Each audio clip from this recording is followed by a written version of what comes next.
to infinity and beyond! Hey guys, hope you are going well. So today we are talking about Marvel's third Thor film. It is Thor Ragnarok. This is following up to the previous films Thor and also Thor The Dark World. I was pretty excited to see this one ever since I heard that Kiwi boy Taika Waititi would be directing, and it was filming locally, not locally, but one state over, just up here in the Gold Coast. I even know a few mates who moved to Queensland so they could be classified as local crew hire and work on the film. Maybe I shouldn't have said that. So Ragnarok is something similar to the apocalypse, or the destruction of absolutely everything. And in this Thor film, in terms of the MCU timeline, it takes place after Avengers Age of Ultron, which was the film released in 2015, but possibly before Captain America Civil War and the whole saga between Cap versus Iron Man.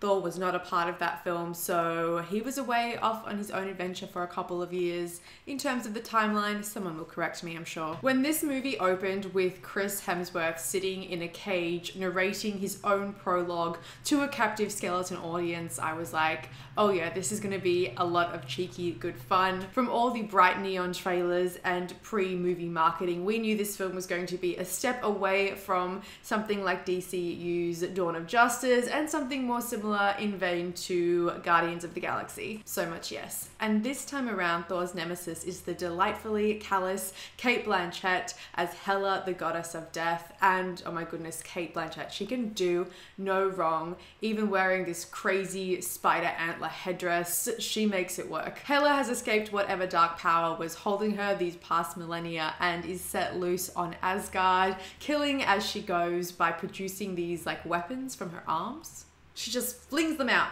Neo.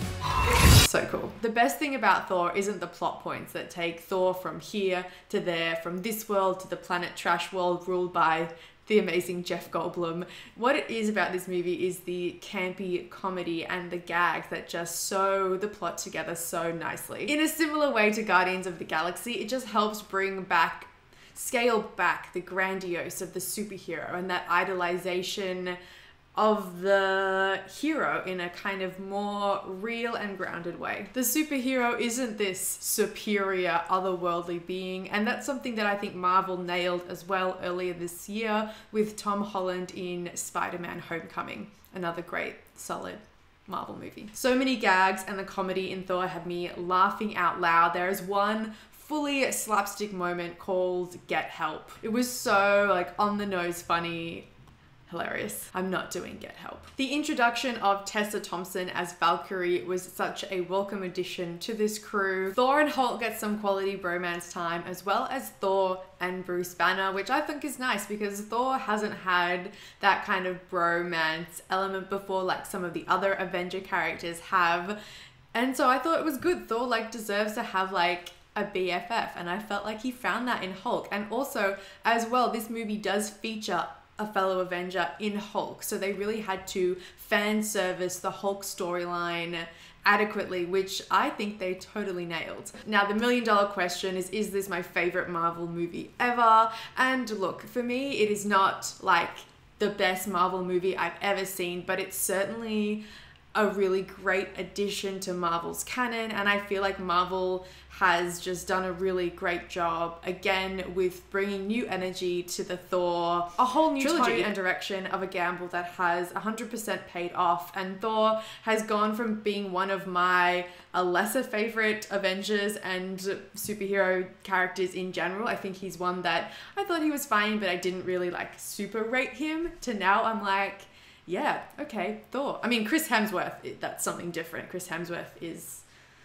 amazing. But Thor as a character was always a little bit stuffy and maybe slightly pompous just because of his royal Viking background. But now, seeing him in a whole new light. Guys, they have been my thoughts on Thor Ragnarok. Please do leave me comments in the comment section down below. Let me know what you thought of this one. Is it your favorite ever Marvel movie? I'd like to know.